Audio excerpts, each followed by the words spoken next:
Yo, what's going on, everybody? Today's video, we ain't doing nothing. We're just gonna talk in this one.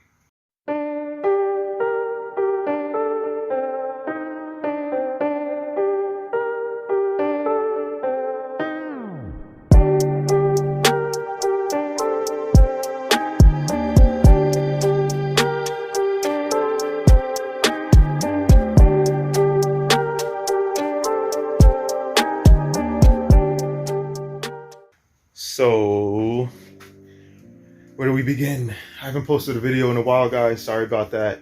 I just been busting asses trying to get everything done with the Civic and the trailer here, my car dolly, my DIY car dolly that I built like 2 or 3 years ago. And just been kind of stocking up, getting ready for the track, getting ready for the dyno, just trying to be as prepared as we can be, because it's been 3 years, I think, since I started this second build in this car, this second setup. So 3 years is a long time, a lot of work, a lot of money, just a lot of time spent on this here project. So I want to be super thorough with everything and make sure that I have more than enough equipment and stuff to go throughout the rest of the year without any problems, hopefully.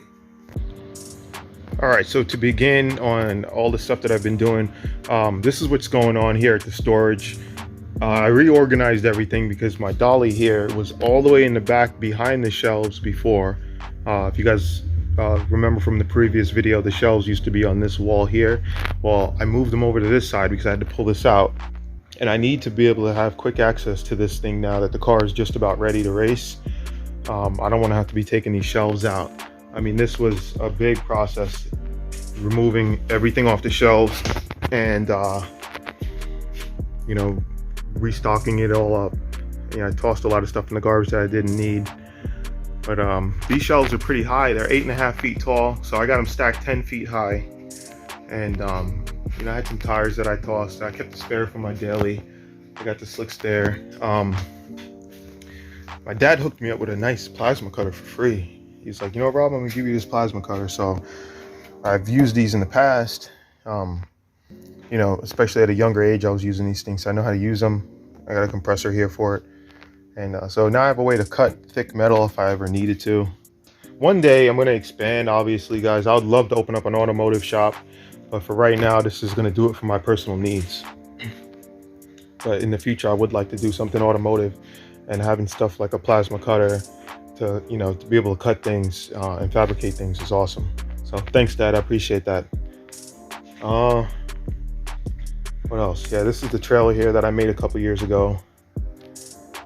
And I've just been beefing it up over the last couple of weeks since I haven't been working on the car. Oh, back to the Civic. The roll cage is finished in the car. It's finished. It's been done for maybe a week or so, week and a half. My dad, he TIG welded all the bars and everything, and then I came back in and I MIG welded the actual plating to the chassis, which was a pain in the ass, guys. They give you 1/8 inch steel plates that you got to weld to pretty much paper. I mean, the floor of the car is so thin, and if you don't really know what you're doing, you can burn a hole through the floor of the car so quick. So it's very hard to try to heat the metal from the 1/8 inch steel and melt that into that really thin stuff. It's a very difficult job. So it took a little while longer to get that done, but it is done and it's in there good. So that's done. Got the dolly all beefed up. I put a winch on here. That way I don't have to drive the car onto the trailer, because that's hard to do when you're by yourself. It really is. So I put a winch. I got a chain. I got this here C-clip thing or whatever it's called, and I welded it on so it's not going to go anywhere. And this chain right here is going to go to, it's going to connect to the front end of the car. And then I'll just winch it up onto the trailer when I'm putting it on, and then when I'm taking the car off, I'll drive it off in reverse. So I do have these here ramps, but they're small. They're only 3 feet, and I want something a little bit longer than that. So I'm gonna go to either Lowe's or Home Depot or Harbor Freight and see what they have in the store. If they have anything that's rated for 2,000 pounds or more, and it's the right size that I need, then I'll probably grab that. If not, I'll have to order it online. But I just want a longer ramp system because I did put bigger tires on this here trailer, so it sits a little bit higher. I'm not trying to drive the car up a huge cliff like it's a Jeep. So I want it to be a nice even, you know, drive up and off, or if I have to winch it on, I want that to be very easy. So I made these brackets here that's welded onto here, so that way I can ratchet strap it on. I ordered these tire baskets here for the wheels to go on. That way I don't have to use moving straps like I was doing before and like wrap it all through the tire and everything.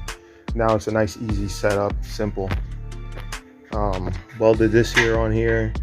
This, once the car is on, this chain is going to get connected to this, and then that right there would be like a safety, like a backup in case anything ever went on those straps. I'm just trying to be super covered on it on all angles, guys.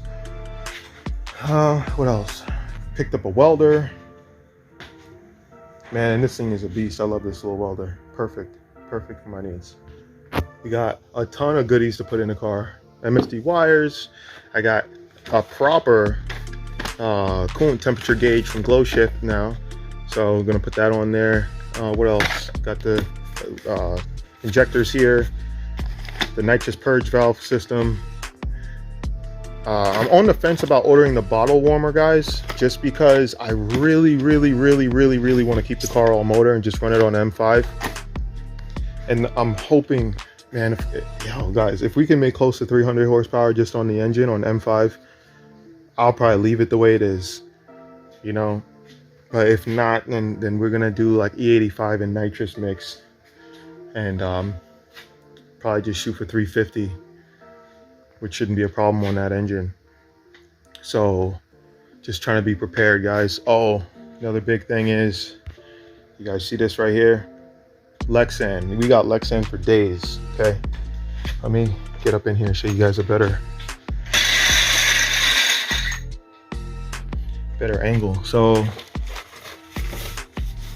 we got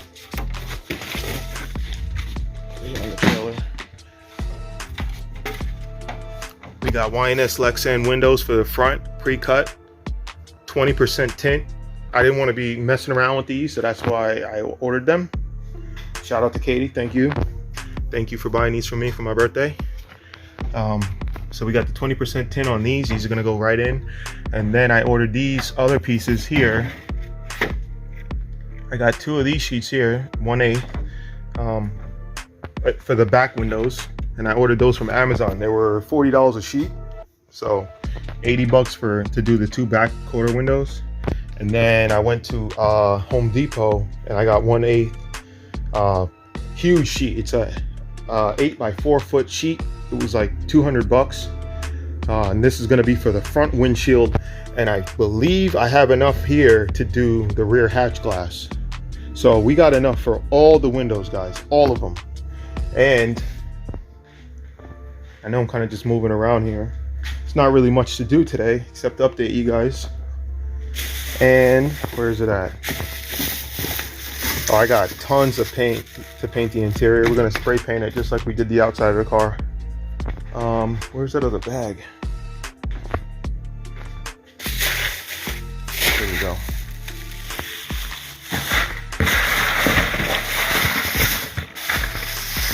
So look, this bag is full of hardware. All of these right here, these are going to be for the window, all the windows. I'm not going to rivet these windows in. We're going to use riv nuts.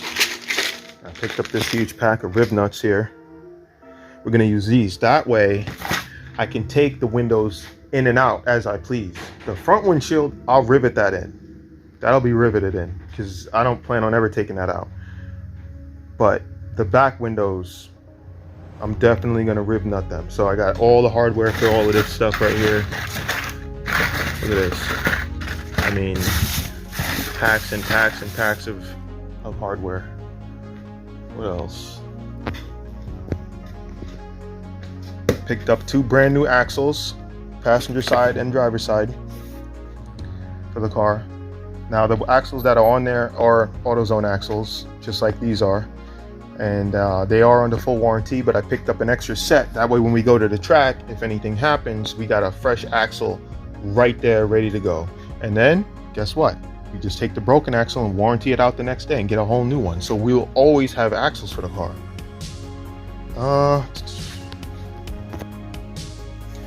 Got some gas cans.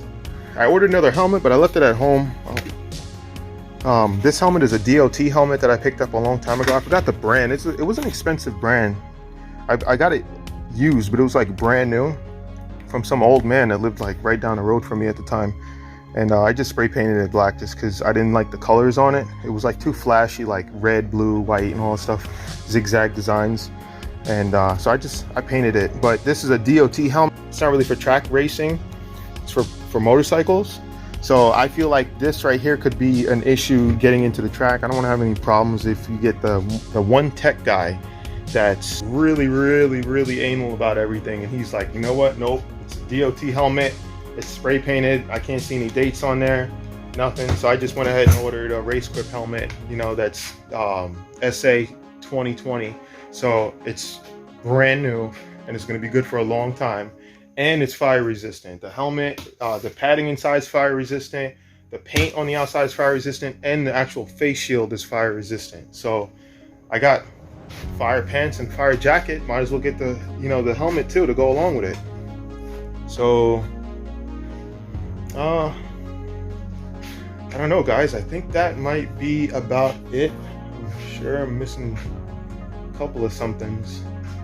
Oh, there is some things that I missed. Where is it at? Here. I got these bumper quick releases. Let me put it over here. So I picked up this cheap set of bumper quick releases. I think that they'll be just fine. And I ordered 4 of them. You know, these like push lock ones. You got the button, you got to push them in to release it. And they feel pretty well built. But these right here are gonna go on the inside of the fender. I'm gonna make brackets, 2 on each side, so that way I can quick detach this bumper off and on, because I don't know if this bumper is gonna fit, if I have it on the car, if it's gonna fit on the trailer coming up, and I don't want to have to be taking it off to put it on the trailer and blah blah blah. I just want to make life super easy. So those here bumper quick releases are gonna go on the car for that, so I can just pop that off and carry on with the day. So you guys, I think that the next part of the plan is to get the ramps for the trailer, okay? And then hopefully I can get those tomorrow, because I really want to go pick up the Civic from my dad's house. It's been there for what, 2 weeks? I don't know, since the last time I posted a video, I think. Been over there. So I really want to pick up that, so that way I can move on to the next project with this car here. So I would like to do that this weekend. So if all goes well tomorrow, maybe Sunday morning, drive up there early in the morning when there's like no traffic on the road, and pick the car up and bring it back here where she belongs, back home. But yeah, man, guys, the car looks so sick with the roll bar in there. Super sick with the seat and everything. It looks fantastic. So that's it, guys. I just wanted to give you guys a little update video tonight. I'll see you guys in the next video. Peace.